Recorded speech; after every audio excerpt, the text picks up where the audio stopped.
தேவனுடைய பிள்ளைகளை மறுபடியும் இந்த டிவியின் மூலமாக உங்களை சந்திக்க வாய்ப்பு கொடுத்த ஆண்டவருக்கு நன்றி சொல்கின்றேன். தேவனுக்கு மகிமை.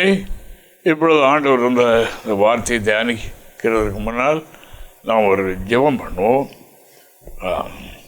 கர்த்தாவையும் ஸ்தோத்திரப்பா. தேவனே உமக்கு நன்றி.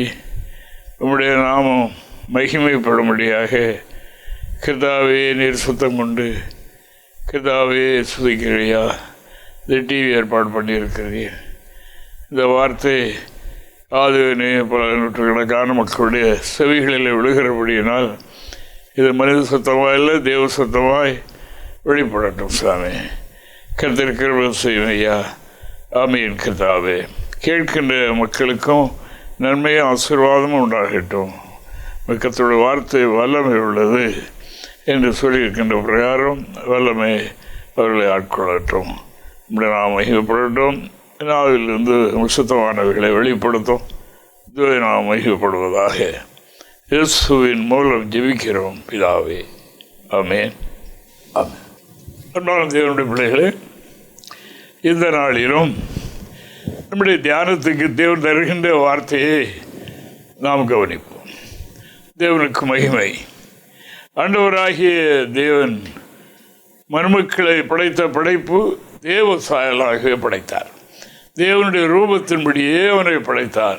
அப்படி என்றால் அதாவது தெய்வீகம், அந்த அறிவு, அந்த ஞானம் அவனுக்குள்ளே வைக்கப்பட்டிருக்கிறது என்று நாம் காணுகின்றோம். தேவனுக்கு மகிமை. மனிதனை படைப்பதற்கு முன்னால் ஜீவன்களை படைத்தார். பரும்பெரும் பெரிய மிருகங்களை எல்லாம் படைத்தார். இவைகளுக்கெல்லாம் கர்த்தர் கொடுத்த அந்த மிருகங்களுக்கு கொடுத்த ஞானம் 5 அறிவு என்று வேதம் சொல்லுகின்றது. அவர்களுக்கு ஆத்மா கிடையாது, இறைவனை அறியக்கூடிய அறிவும் கிடையாது. அவைகள் ஜீவிய காலங்களிலே அவைகள் வாழும். அதுக்கு கட்டுப்பாடு கிடையாது, பிரமாணங்கள் கிடையாது, ஒன்றும் கிடையாது என்று நாம் காணுகின்றோம். அப்படிப்பட்ட நிலையில் அந்த ஜீவன்கள் படைக்கப்பட்டது. ஆனால் மனிதனை படைக்கும் போதோ அவனை 6வது நாள் படைத்து அவனுக்கு இந்த மிருகங்களுக்கு கொடுக்கப்பட்ட அறிவை விட கூடுதலான ஒரு அறிவை கொடுத்தார். அதான் இறைவன் அறியக்கூடிய அறிவு என்று நாம் காணுகின்றோம். ஆனப்படினால் அந்த அறிவை கொடுத்து மனிதனுக்கு கட்டளைகளை கொடுத்து நீ இப்படி ஜீவிக்க வேண்டும் என்றும் அவன் அழியாமையை சுதந்திரிப்பதற்காக உருவாக்கப்பட்ட ஒன்று.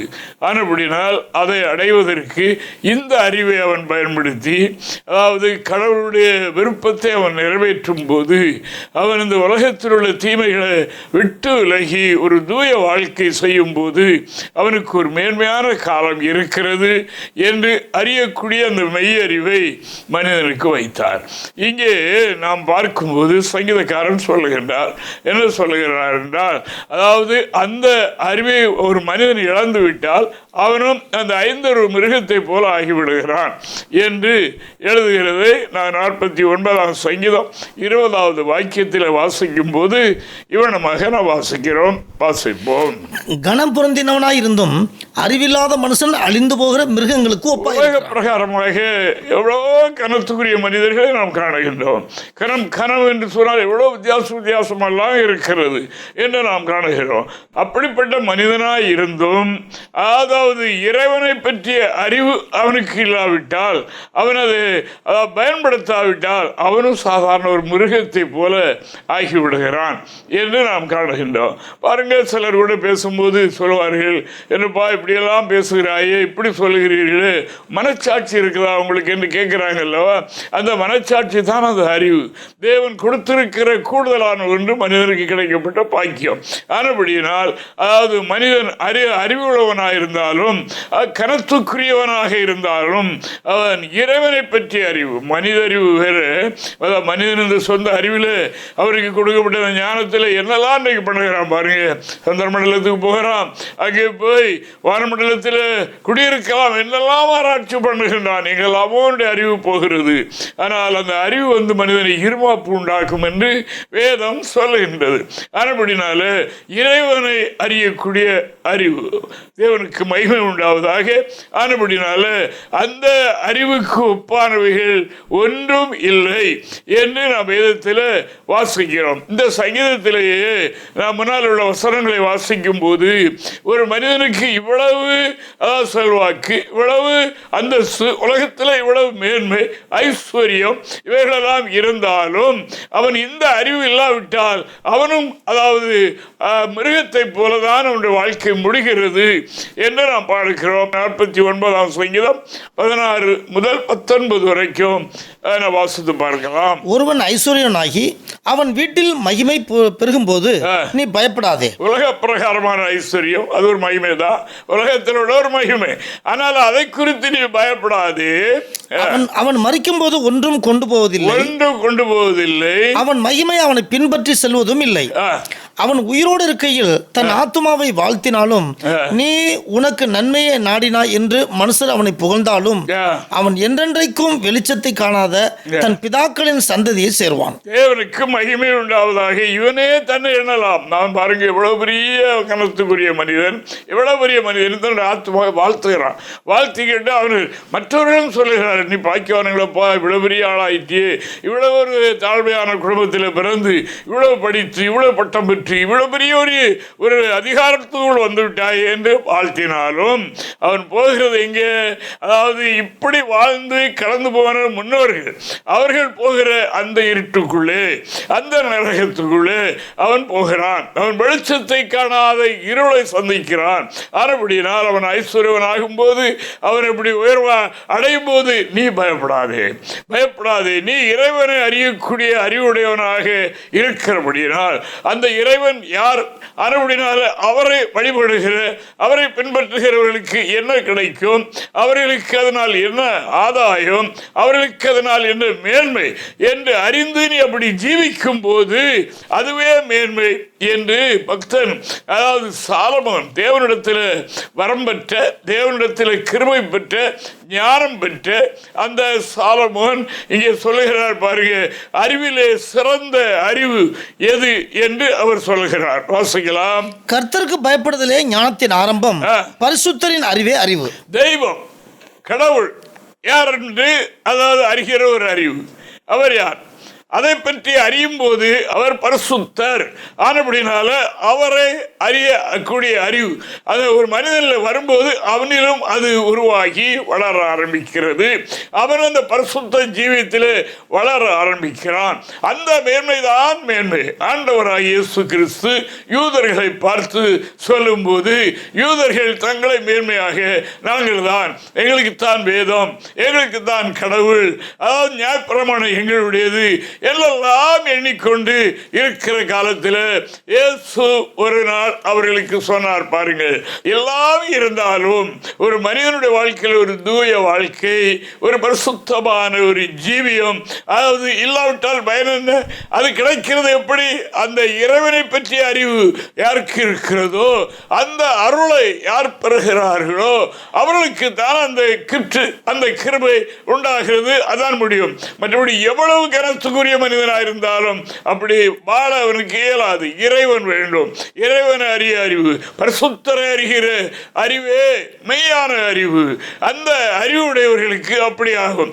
அப்படினால அவர்கள் அப்படியெல்லாம் இருந்தோம், அப்படியெல்லாம் வாழ்ந்தோம், அப்படியெல்லாம் கொடுமை பண்ணியும், தாறுமாறாக ஜீவித்தோம், நன்றாக இருக்கிறார்களே, உலகத்தில் ஐஸ்வர்யமாக இருக்கிறார்களே, செல்வந்தராக இருக்கிறார்களே என்று கண்டு பயப்படாதே. அவர்கள் போகிற இடம் எங்கே, அவருடைய முடிவு எங்கே என்பதை பற்றி இங்கே அருமையாக கர்த்தருடைய வார்த்தை சொன்னது. அதற்காக நான் ஆண்டவருக்கு நன்றி சொல்லுகின்றேன். தேவனுக்கு மகிமை உண்டாவதாக. அருமையானவர்களே, பக்தி உள்ளவர்களாய் கூட இருக்கலாம், நான் அதையும் நான் மறைக்கவில்லை. ஊழியம் செய்கிறவர்களாய் கூட இருக்கலாம், பெரிய ஸ்தானத்தில் உள்ளவர்களாய் கூட இருக்கலாம். ஆனாலும் அவருடைய குடும்பம், அவருடைய சந்ததிகள் எப்படி என்று இங்கே வேதத்தில் நாம் வாசிக்கிறோம். எவ்வளவு அருமையாக கர்த்தருடைய வேத வேதம் ஒன் சைடாக கிடையாது. அது பொதுவாக குற்றம் செய்தவனை குற்றவாளி என்றும், நீ பரிசுத்தமாய் கடவுளுக்காக வாழுகிறவனை நீதிமான் என்றும் தான் அது வகுக்கிறது. ஆனால் இங்கே ஒரு பிரதான ஆசாரியனுடைய குடும்பத்தை இங்கே நாம் கவனிக்கிறோம். 1 சாமுவேல் 2ஆம் அதிகாரம் 11, 12 வசனங்களை நாம் பார்க்கலாம். பின்பு எல்கானா ராமாவில் இருக்கிற தன் வீட்டுக்கு போனான். அந்த பிள்ளையோ ஆசாரியனாகிய ஏலிக்கு முன்பாக கர்த்தருக்கு பணிவிடை செய்து சரித்திரம். தேவனுக்கு மகிமை. ஆனபடினாலே தாயார் ஆண்டவருடைய ஆலயத்தில் வந்து பொருத்தனை பண்ணி பெற்றுக்கொண்ட பிள்ளை. ஆனபடினாலே அவன் பால் மறந்த உடனே அவனை ஊழியத்திற்காக கடவுளுடைய சமூகத்தில் பணிவிடைக்காரனாக ஏலியினுடைய கையில் கொண்டு ஒப்படைத்தார். அவர் வளர்ந்து கொண்டிருக்கின்றார். இப்போ அடுத்து ஏலிக்கும் பிள்ளைகள் இருக்கிறார்கள். அவருடைய நிலைமை என்ன என்பதை வாசிப்போம். ஏலியின் குமாரர் பேலியாளின் மக்களாக இருந்தார்கள். அவர்கள் கர்த்தரை அறியவில்லை. அவருடைய எல்லாம் வேதம் தெரிந்தவர்களுக்கு தெரியும். தெரியாதவர்களுக்கு சொல்லுகிற வாழ்க்கை தாறுமாறாக இருந்தது. தாறுமாறா என்றால் சொல்ல முடியாத அளவுக்கு அவர்கள் கேவலமாக நடந்தார்கள் என்று நாம் காணுகின்றோம். அவர்களும் ஆசாரியர்கள் தான். ஆசாரியருடைய பிள்ளைகள் ஆசாரியர்களாகத்தான் இருந்தார்கள் என்று நாம் காணுகின்றோம். அவர்களிடத்தில் என்ன இல்லை, எல்லாம் இருந்திருக்கிற வேதம் படித்திருப்பாங்க, எல்லாம் தான் இருந்திருப்பாங்க. ஆனால் ஒன்றில்லை, தேவனை அறியக்கூடிய அறிவு இல்லை. அவர்கள் தேவனை பற்றிய அறிவு இல்லாதபடியால் அவருடைய வாழ்க்கை தாறுமாறாய் தாறுமாறாய் தாறுமாறாய் போய் ஆண்டவருடைய நாமத்துக்கு மகிமை குறைச்சலாக முடிந்தது என்று நாம் காணுகின்றோம். ஆனபடினால் இன்று நமக்கு தருகிற இந்த அருமையான கர்த்தருடைய வார்த்தை என்றால், அதாவது கரம் பொருந்திய மனிதன் எவ்வகையிலேயும் உலக பிரகாரமான, அதாவது உத்தியோகத்திலேயோ உலக பிரகாரமான செல்வங்கள் ஐஸ்வர்யங்கள் இவைகளின் மூலமாக இன்னும் பல சாதனைகள் இருக்கிற அதிகாரத்தினாலேயோ, அதாவது அவர் தலைமை வகிப்பு முக்கியத்துவத்தில் இருக்கிறனாலேயோ அவன் ஒன்றையும் அடைகிறது இல்லை. அவனுடைய நிலைமை இருளுக்குள்ளே போகிறது. இங்கே உலகத்தில் வாழும்போது அவனுடைய இருதயத்தில் இருளடைந்து மகிழ்ச்சி இல்லாத ஒரு வாழ்க்கையில் அவன் வாழுகின்றான் என்பது அவர்களுக்கு தெரியும். இந்த வார்த்தை அப்படிப்பட்டவர்கள் கேட்டால் அவர்களுக்கு விளங்கும். தேவனுக்கு மகிமை உண்டாவதாக. கர்த்தராகிய இயேசு கிறிஸ்துவை அறிவதுதான் அவனுடைய மேன்மை. பாருங்கள், இஸ்ரவேல் ஜனங்கள் எகிப்தில் அடிமைகளாக இருந்தார்கள். அங்கே பார்வோன் மிகவும் கொடுமைப்படுத்தினான், சாப்பாடு போட்டான், ஆனால் அவர்களை மிருகத்தை போல நடத்தினான் என்று நாம் காணுகின்றோம். அவனுடைய அதிகாரத்தினால் அதை செய்தான். அவர்கள் மெய்யிறைவனை ஆராதிக்க போக வேண்டும் என்று அழைப்பு பெற்ற போது, அவர்கள் அதற்காக பிரயாசப்பட்ட போது அவர்களை வருத்தப்படுத்தினான் அதிகாரம். அப்படி அவன் செய்தான். ஆனால் இவர்கள் ஒரு நாள் இரவில் நோய்க்கு கூப்பிட ஆரம்பித்தார்கள். ஆண்டவர் அவருடைய மன்றாட்டுகளை கேட்டார். இருக்கட்டும், இப்போ இவர்களை விடுதலை ஆக்கும்படியாக கர்த்தர் தேவ தூதனை போல மோசேயையும் ஆரோனையும் அங்கே அனுப்பினார். அனுப்பி அந்த பார்வோனுக்கு சொன்ன போதிலும் அவன் விடவில்லை. அவர்கள் சொல்ல சொல்ல அந்த ஜனங்களை கொடுமைப்படுத்திக் கொண்டேதான் இருந்தான். இவர்கள் கடவுளை ஆராதிக்க விடக்கூடாது என்று கொடுமை செய்தான். இப்படி இருக்கும்போது ஆண்டவர் வாதைகளை அனுப்பினார் என்று நாம் காணுகிறோம். இந்த பார்வோன் ஒரு வாதையில கர்த்தர் அவர்களை விடுதலை ஆக்க அவருக்கு வல்லமை உண்டு. அதாவது தேவன் மெய் தேவன் எப்படிப்பட்டவர் என்ற அறிவை அவன் பெற வேண்டும் என்பதற்காக 10 தடவை அந்த காரியங்கள் அவருடைய வாழ்க்கையில் ஆண்டவர் நடப்பித்துக் கொண்டே இருந்தார். இவருடைய இருதயம் கடினப்பட்டு கொண்டே இருந்தது என்று நாம் காணுகின்றோம். அடுத்து வாதைகளை அனுப்ப போகிற தவளை என்கிற ஒரு வாதை வரும். அது வந்து எல்லா வீடுகளையும் நிரப்பிடும். நதியிலிருந்து புறப்பட்டு வந்து வீடுகள் எல்லாம் நிரப்பிடும். அப்படி ஒரு வாதை வரும் என்று சொன்னார். சொல்லிவிட்டு அவர்கள் போய்விட்டார்கள். வாதை, அதாவது தவளை என்றால் வீட்டிலே குடியிருக்க முடியாது. அவ்வளவு உபத்திரம் உங்கள் வாழ்க்கையில் ஏன் இந்த உபத்திரவங்கள் எல்லாம் ஏன் வருகிறது என்கிறதையும் கவனியுங்கள். தேவனுக்கு மகிமை உண்டாவதாக. இப்படி இருக்கும்போது அவன் எங்கே போனான்? தன்னுடைய குறை உணரவில்லை. அதாவது சித்த மாந்திரவாதிகள், ஜோசியர்கள், பெரிய பெரிய அறிவாளிகள், ஆராய்ச்சியாளர்கள் எல்லாரையும் கூப்பிட்டு இதை கட்டுப்படுத்துவதற்காக முடியவில்லை. இப்பொழுது மோசேயை கூப்பிட்டாகிவிட்டது. மோசே வந்து கேட்டார், என்றைக்கு இது நிற்கணும்? நாளைக்கு என்று சொல்கிறார். நாளைக்கு அப்படி ஆகிவிடும், எல்லாம் மாறிவிடும். தவளைகள் நதியில் மட்டும்தான் இருக்கும், இங்கே இருக்காது என்று சொல்லிவிட்டு சென்றார். சென்றது மாத்திரமல்ல, அதில் ஒரு வார்த்தை சொல்லுகிறார் பாருங்க. இவைகளை நாம் கேட்போம். யாத்திராகமம் 8ஆம் அதிகாரம் 10-11 வசனங்களை வாசிக்கலாம். அதற்கு அவன் நாளைக்கு என்றான். அப்பொழுது இவன், எங்கள் தேவனாகிய கர்த்தருக்கு ஒப்பானவர் இல்லை என்பதை நீர் அறியும்படிக்கு உம்முடைய வார்த்தையின்படி ஆக கடவது. தவளைகள் உம்மையும் உம்முடைய வீட்டையும் உம்முடைய ஊழியக்காரரையும் உம்முடைய ஜனங்களையும் விட்டு நீங்கி நதியிலே மாத்திரம் இருக்கும் என்றான். தேவனுக்கு மகிமை. இவர்தான் தேவன், இவர்தான் தேவன். வேறு ஒருவர் இதை செய்ய இயலாது என்பதை நீர் நாளைக்கு அறிவீர், அறியப் போகிறீர். கர்த்தர் இப்படி செய்வார் என்று சொன்னார். இந்த பார்வோன் 10 விஷயங்களை அறிந்தான். அறிந்து கடைசியில் முடிவு அவனுக்கு வந்து சேர்ந்தது என்று நாம் காணுகின்றோம். அன்பான தேவனுடைய பிள்ளைகளே, கேட்கின்ற தேவனை அறியாதவர்களே, தேவன் என்றால் எப்படிப்பட்டவர் என்கிறது, அதாவது நாம் அறிந்து கொள்கிற அறிவுதான் மேலான அறிவு. அந்த அறிவுத்தான் மனிதனுக்கு கூடுதலாக கர்த்தர் கொடுத்தார். அந்த அறிவுடையவன் தான் மனிதன் என்று வேதம் சொல்லுகின்றது. கரம் பொருந்திய மனிதனாயிருந்து அறிவில்லாத மனிதன் அழிந்து போகிற மிருகத்துக்கு ஒப்பாக இருக்கிறான் என்று வேதம் சொல்லுகிறது. நாம் சொல்லவில்லை, சத்திய வேதம் சொல்லுகின்றது. இது கடவுளுடைய வார்த்தை.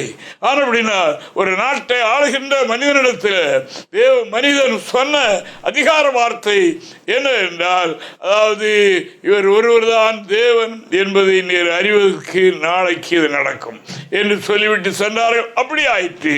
அப்படி என்மேல் தேசத்தில் நடக்கும். தேவனுக்கு மகிமை உண்டாவதாக.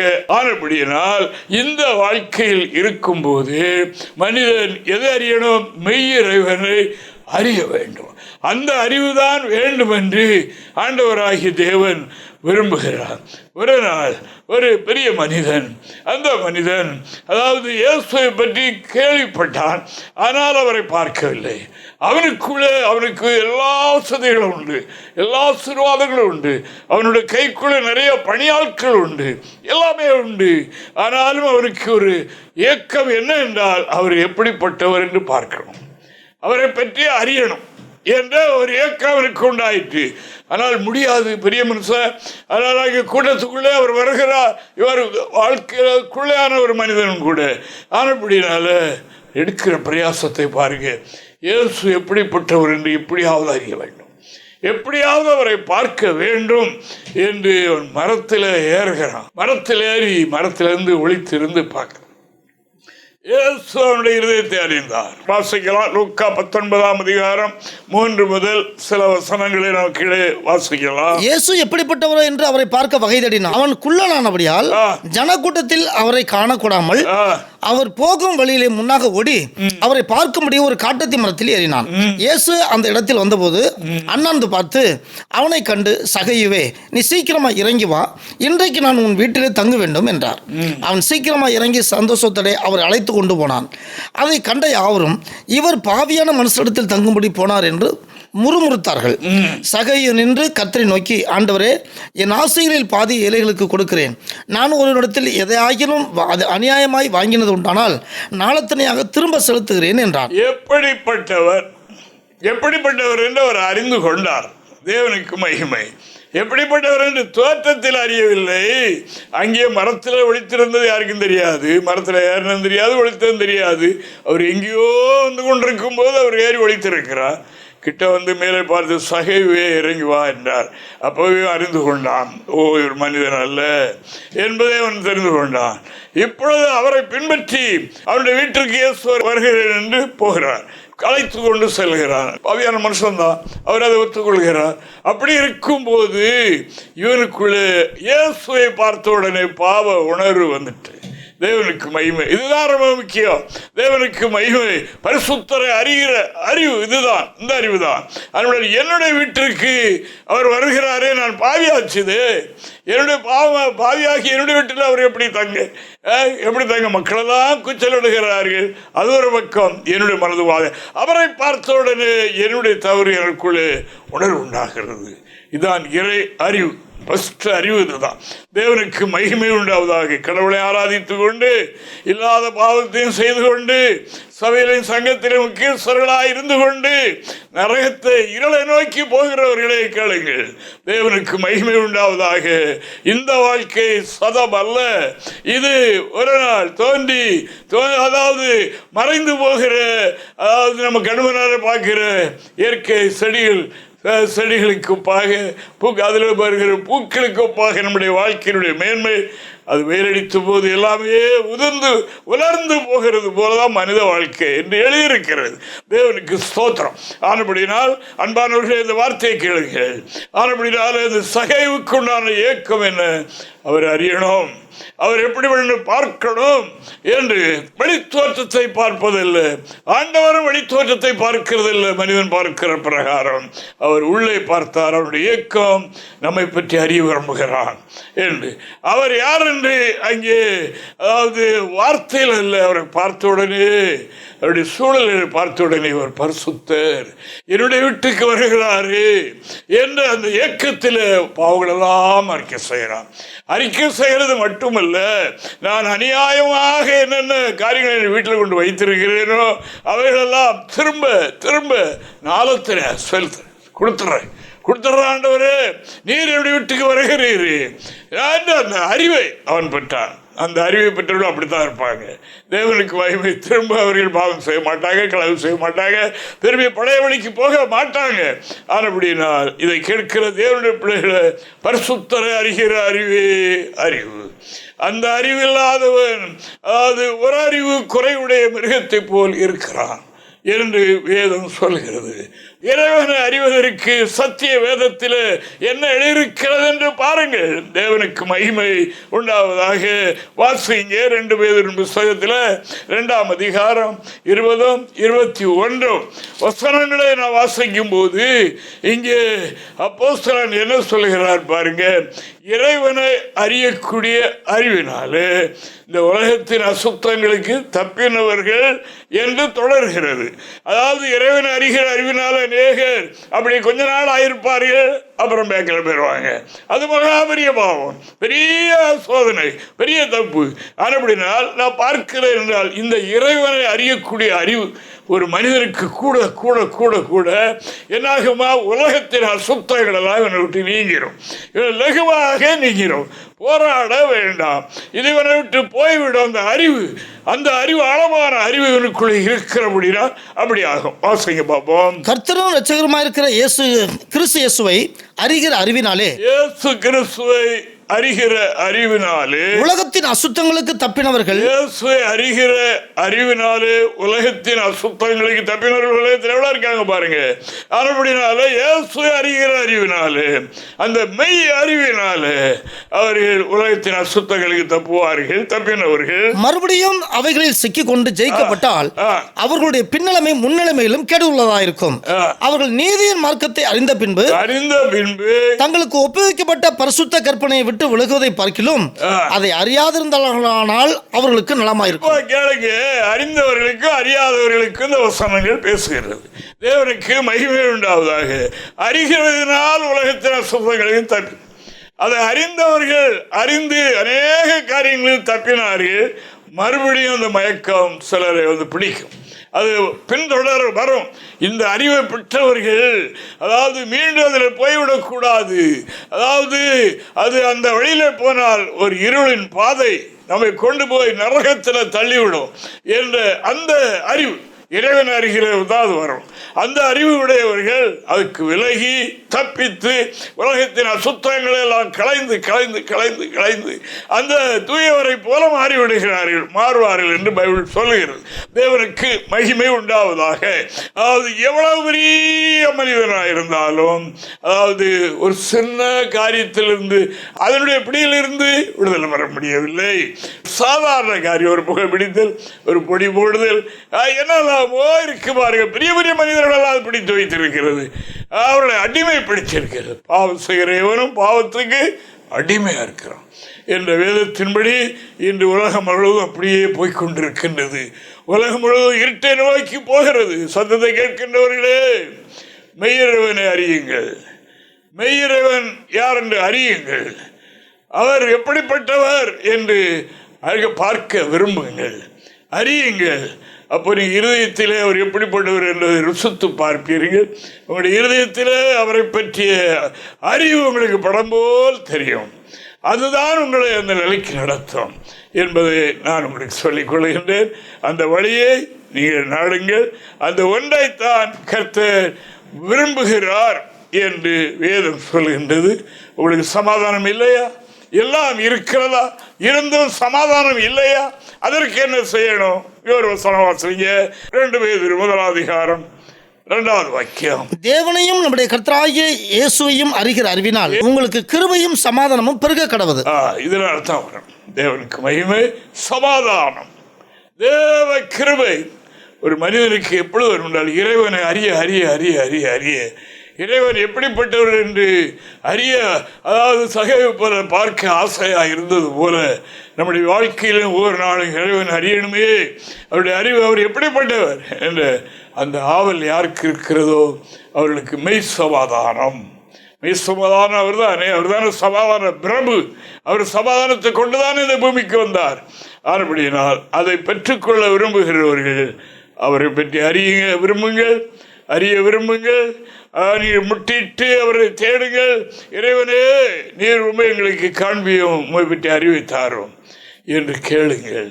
வேதத்தை நன்றாக படியுங்கள். வேத புஸ்தகத்தை வாங்கி படியுங்கள்.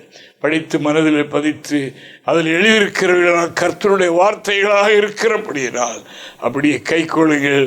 உங்களுக்கு கிருபை உண்டாகும், சமாதானம் உண்டாகும் என்று இறைவன் விரும்புகிறபடினால் பெற்றுக்கொண்டு நீங்கள் கர்த்தருக்குள்ளாக இந்த உலகத்தினுடைய அசுத்தங்களுக்கு தப்பி ஒரு பரிசுத்த வாழ்க்கை செய்ய இறைவன் உங்கள் அனைவருக்கும் அனுக்கிரகம் செய்வார் என்று சொல்லிக்கொண்டு உள்ள வாழ்த்து கர்த்தர் உங்களை ஆசீர்வதிப்பார். ஜெபம் பண்ணுவோம். ஆண்டவரே, ஸ்தோத்திரப்பா, அன்பு தேவனே, துதிக்கிறோம் ஐயா. லேலுயா கர்த்தாவே, துதிக்கிறோம். மனிதர்களெல்லாம் கர்த்தாவே உம்முடைய பாதை விட்டு விலகி சமாதானமற்று வாழ்கிறதை காணுகிறோம் சுவாமி. கிருபை இல்லாமல், தேவ கிருபை இல்லாமல் வாழ்ந்து கர்த்தாவே தினமும் கூட்டமாக அழிந்து போகிறதை காணுகிறோம் சுவாமி. அப்படிப்பட்டதான மக்களுக்காக இந்த வேதத்தை எழுதி எங்களுக்கு தந்திருக்கிறேன். இன்று இதில் சில வார்த்தைகளை சொன்னோம். இதை கேட்டவர்கள் கர்த்தாவே மெய்யிறைவனை அறியட்டும். தேவனை துதிக்கிறோம். பரிசுத்தரை அறிகிற அறிவே அந்த அறிவு. தேவனுக்கு மகிமை உண்டாவதாக. அவர் கேட்டது போல என்னில் பாவமுடன் கூட யாராவது சொல்ல முடியுமா? அப்படிப்பட்ட ஒரு இறைவன் அவரை பின்பற்றி இந்த கிருபையும் சமாதானத்தையும் பெற்றுக்கொண்டு உலகத்தின் அசுத்தங்களுக்கு தப்பி அவைகளெல்லாம் விட்டு விலை புனித வாழ்க்கை செய்ய மக்களுக்கு கிருபை செய்யும், ஆசீர்வதியும். உதைத்த உதைகள் நல்ல நிலத்தில் வந்த உதவி போல பலன் கொடுக்கட்டும். காத்தோம். இயேசுவின் நாமத்தில் ஜெபிக்கிறோம் பிதாவே. ஆமென். ஆமென்.